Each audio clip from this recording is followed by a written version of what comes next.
S S ಟಿವಿಯಲ್ಲಿ ಜಾಹೀರಾತು ನೀಡಲು ಈ ನಂಬರಿಗೆ ಸಂಪರ್ಕಿಸಿ.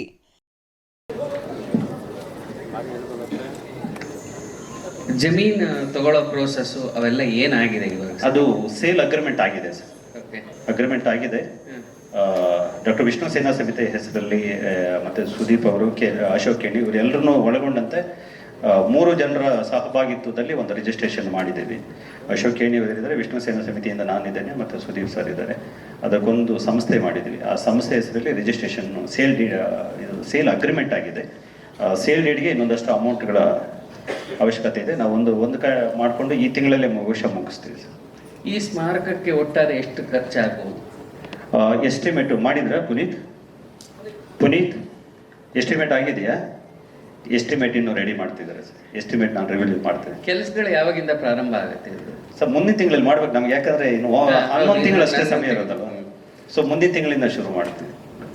ಬಟ್ ಯಾರು ಅದು ಎಲ್ಲಿ ಅಂತ ಕೇಳಬಾರ್ದು, ನಾವು ಹೇಳೋದ ಆಮೇಲೆ ಬನ್ನಿ. ನಿಮ್ಗೆ ಗೊತ್ತಿಲ್ಲ ಯಾಕಂತಂದ್ರೆ ಅದೇನು ಇದರ ಉದ್ದಟತನ ಅಲ್ಲ. ವಿಷ್ಣುವರ್ಧನ್ ಅವರು ಅಂದ್ರೆ ವಿವಾದಗಳು, ಅದು ಎಲ್ಲೆಲ್ಲಿದ್ದಾರೋ ಉಟ್ಕೊಂಡ್ಬಿಡ್ತಾರೆ ಆ ಟೈಮಿಗೆ. ನಾ ಇಂಥ ಜಾಗ ಅಂತ ತೋರಿದ ತಕ್ಷಣ ಅದೆಷ್ಟು ಲಿಟಿಗೇಷನ್ ಮಾಡ್ತಾರೆ ಅಂತ ಅಂದಾಜು ಕೂಡ ಮಾಡೋಕ್ಕಾಗಲ್ಲ. ಸೊ ಅದರಿಂದ ನೀವ್ಯಾರು ಎಲ್ಲ ಆಗ್ತಿದೆ ಅಂತ ಕೇಳಿಬಿಡಿ. ನಂಬಿಕೆ ಇದೆಯಲ್ವಾ? ಇಷ್ಟೇನಾ ನಮಗೆ? ನಂಬಿಕೆ ಇದ್ರೆ ಅದನ್ನು ಉಳಿಸ್ಕೊಳ್ಳೋ ಪ್ರಯತ್ನದಲ್ಲಿ ನಾವು ಇರ್ತೀವಿ. ಕೇಳಬೇಡಿ ಎಲ್ಲಿ ಅಂತ ಹೇಳ್ಬಿಟ್ಟು. ಆ ಜಾಗದಲ್ಲಿ ಕೆಲಸ ಆಗುತ್ತೆ, ಪುತ್ಥಳಿ ಇಡ್ತೀವಲ್ಲ ಆವತ್ತು ರಾಜ್ಯಕ್ಕೆ ಕರೆ ಕೊಡೋಣ. ಸೊ ಅಲ್ಲಿವರೆಗೂ ಆ ಕಟ್ಟಡದ ಕೆಲಸಗಳೆಲ್ಲ ಬೇಗ ಮುಗಿಸ್ಬಿಡೋಣ. Thank you. ಒಂದು ನಿಮಿಷ, ಪತ್ರಕರ್ತರು ಮಾತಾಡೋ ತನಕ ಯಾರು ಘೋಷಣೆ ಹೋಗಿಲ್ಲ. ಅಭಿಮಾನ ಸ್ಟುಡಿಯೋದ 10 ಎಕರೆ ಜಾಗದ ಮೇಲೆ ನಿಮ್ಮ ಅಭಿಮಾನ ಸ್ಟುಡಿಯೋನ ಉಳಿಸ್ಕೊಳ್ಳೋ ನಿಟ್ಟಿನಲ್ಲಿ ಎಲ್ಲ ಪ್ರಯತ್ನಗಳನ್ನ ಜಾರಿಯಲ್ಲಿ ಇಟ್ಟಿದ್ದೀವಿ ಸರ್. ಸರ್ಕಾರಕ್ಕೆ ಈಗ ನಿಯೋಗ ಹೋಗೋದು ಅಂತ ಪ್ಲಾನ್ ಮಾಡಿದ್ದೇವೆ. ಮತ್ತೆ ಹಂಪ ನಾಗರಾಜ್ ಅವರು, ರಕ್ಷಣಾ ವೇದಿಕೆ ನಾರಾಯಣಗೌಡರು, ಇನ್ನೊಂದಷ್ಟು ಸಾಹಿತ್ಯ ಕಲಾವಿದರ ಬಳಗ ಎಲ್ಲ ಸೇರಿಕೊಂಡು ಮುಂದಿನ ವಾರದಲ್ಲಿ ನಿಯೋಗ ಹೋಗ್ತಾ ಇದ್ದೀವಿ. ಖಂಡಿತವಾಗ್ಲೂ ಅಲ್ಲಿ ಅಭಿಮಾನ ಸ್ಟುಡಿಯೋದಲ್ಲಿ ಆಗಲೇಬೇಕು. ಅಲ್ಲಿ ಕೊಟ್ಟರೆ, ಜಾಗ ದೊಡ್ಡದಾಗಿ ಕೊಟ್ಟರೆ ಇದನ್ನು ಮಾಡೋ ಅಗತ್ಯ ನನಗೇನು ಕಾಣಿಸ್ತಾ ಇಲ್ಲ. ಒಂದು ವೇಳೆ 10 ಗುಂಟೆನೇ ಕೊಟ್ಟರೆ ಅದು ಬರೀ ಏನು ಮಾಡೋಕ್ಕಾಗಲ್ಲ. 10 ಗುಂಟೆ ಅಂದರೆ ಇಷ್ಟಿರುತ್ತೆ, ಅದ್ರಲ್ಲಿ ಏನು ಮಾಡ್ಲಿಕ್ಕೆ ಸಾಧ್ಯ ಇಲ್ಲ. ಅಲ್ಲ, 10 ಗುಂಟೆ ಪ್ರಶ್ನೆ ಈಗ ಯಾಕೆ ಬರುತ್ತೆ? ಯಾಕಂದ್ರೆ 2 ಎಕರೆ ಅಂತಾನೆ. ಎರಡು ಅಲ್ಲ, ಇಡೀ 10 ಎಕರೆ ಜಾಗ ಇದೆಯಲ್ಲ. ಆ ಸ್ಟುಡಿಯೋ ಬಿಟ್ಟು ಅವ್ರೇನೋ ಮಾಡ್ತಾ ಇದ್ದಾರೆ ಅಂತ ಆದ್ರಿಂದ ಅದನ್ನು ವಾಪಸ್ ತಗೊಳ್ಳೋದಂತೂ ಇದೆ. ಮೊನ್ನೆ ನಾನು ಯಾವುದೋ ಒಂದು ಇವರು ಡಿ ಸಿ ಶಂಕರ್ ನೀವು ನೋಡಿದಿರಿ ಅಂತ ಅನ್ಕೋತೀನಿ. ಅವ್ರು ಹೇಳೋದು ಈಗ ಅರಣ್ಯ ಇಲಾಖೆಗೆ ಅವರು ಹ್ಯಾಂಡ್ ಓವರ್ ಮಾಡಿ, ಅರಣ್ಯ ಇಲಾಖೆಯಿಂದ ರೆವಿನ್ಯೂ ಹ್ಯಾಂಡ್ ಓವರ್ ಮಾಡಿದ ಜಾಗ, ಹಾಗಾಗಿ ಮತ್ತೆ ಇದು ನಮ್ಮದು ಅಂತ ಹೇಳ್ಕೊಳಕ್ಕಾಗಲ್ಲ, ಅದನ್ನು ಬಳಸ್ಬೋದು ಅನ್ನೋ ಅರ್ಥದಲ್ಲಿ ಮಾತಕ್ಕೆ ಕೇಳಿದೆ ನಾನು. ಅದು 2015ರಲ್ಲಿ ಆದಂತಹ ಬೆಳವಣಿಗೆಗಳು ಸರ್. ಅದಾದ್ಮೇಲೆ ಆ ಜಮೀನನ್ನು ಕೂಡ ಇವರು ಕೇಸ್ ಹಾಕಿ ಅದನ್ನು ತಮ್ಮದಾಗಿಸ್ಕೊಂಡಿದ್ದಾರೆ. ಅದನ್ನ 2 ಎಕರೆ ಕೂಡ ಅದರಲ್ಲಿ ಪಾಣಿ ಇದೆ, ಅದು ಸಪರೇಷನ್ ಆಗಿದೆ. ಬಟ್ ಅದ್ರ ಮೇಲೆ ಕೇಸು ಇವ್ರು ಗೆದ್ದಿದ್ದಾರೆ. ಮತ್ತೆ ಅದ್ರ ಮೇಲೆ ಅಲ್ಲ, ಈಗ ಈ 10 ಎಕರೆ ಇದೆಯಾ? 10 ಎಕರೆ ಈಗ ಅದನ್ನೇ ಮುಟ್ಟುಗೋಲು ಹಾಕೋಬೇಕು. ಒಂದ್ ವೇಳೆ ಮುಟ್ಟುಗೋಲು ಹಾಕೊಂಡ್ರೆ ಅರಣ್ಯ ಭೂಮಿ ಅಂತ ಆ ಕಾಯ್ದೆಯಲ್ಲೇ ಆಗುತ್ತೆ. ಅದು ಇಲ್ಲ ಅಂತ ಇದ್ದಾರೆ ಅವರು. ಜಿಲ್ಲಾಧಿಕಾರಿ ಅವತ್ತು ಮೊನ್ನೆ ಮಾತಾಡ್ತಾ ಇದ್ದಾರೆ. ಡಿ ಸಿ ಶಂಕರ್ ಅವರು 2015ರಲ್ಲಿ, ಈಗ ಮೊನ್ನೆ ಉಪ ಸಂರಕ್ಷಣಾಧಿಕಾರಿ ರವಿಕುಮಾರ್ ಅವರು ಬರ್ದಿದ್ರಲ್ಲ, ಅದ್ರ ಪ್ರಕಾರ 1935ರಿಂದ ಕೂಡ ಅವರೆಲ್ಲ ದಾಖಲೆಗಳನ್ನ ಒದಗಿಸಿ ಹೇಳಿರುವಂತದ್ದು ಇದು ಅರಣ್ಯ ಭೂಮಿಯೇ, ಇದನ್ನ ಅದೇ ಮಾನದಂಡದಲ್ಲಿ ಇದನ್ನ ಮುಟ್ಟುಗೋಲು ಹಾಕೊಳ್ಳಿ ಅಂತ. ಅಲ್ಲ, ಅರಣ್ಯ ಭೂಮಿ ಹೌದು, ಆದರೆ ಕಂದಾಯ ಇಲಾಖೆ ಕೊಟ್ಟಿರುವುದರಿಂದ, ಕೊಟ್ಟ ಆದೇಶ ಇರುವುದರಿಂದ ಮತ್ತೆ ವಾಪಸ್ ತಗೋಬೇಕಾದ್ರೆ ಸರ್ಕಾರ ಬೇಕಾದ್ರೆ ಕ್ಯಾಬಿನೆಟ್ ನಲ್ಲಿ ಅದನ್ನ ಡಿಸೈಡ್ ಮಾಡಿ ತಗೋಬಹುದು.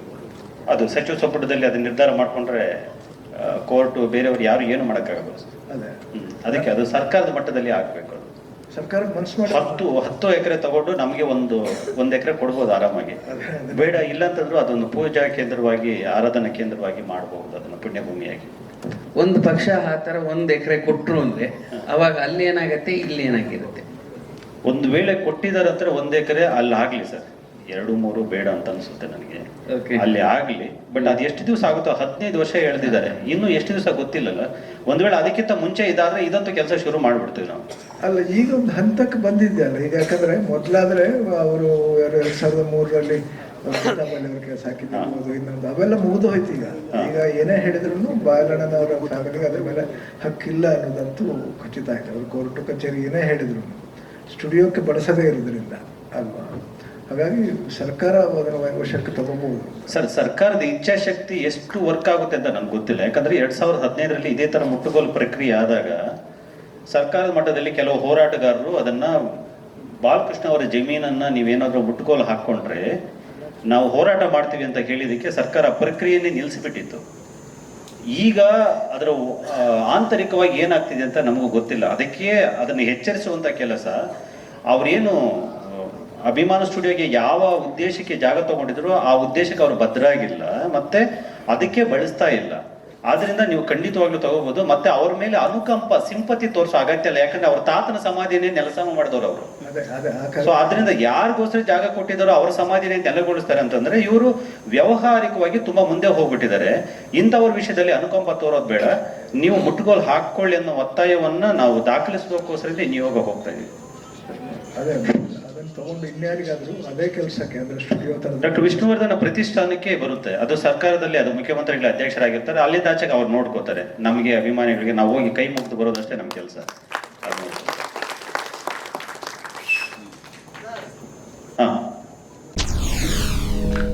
SS ಟಿವಿ ಸಿನಿಮಾ ಜಗತ್ತಿನ ಕ್ಷಣ ಕ್ಷಣದ ಸುದ್ದಿಯೊಂದಿಗೆ.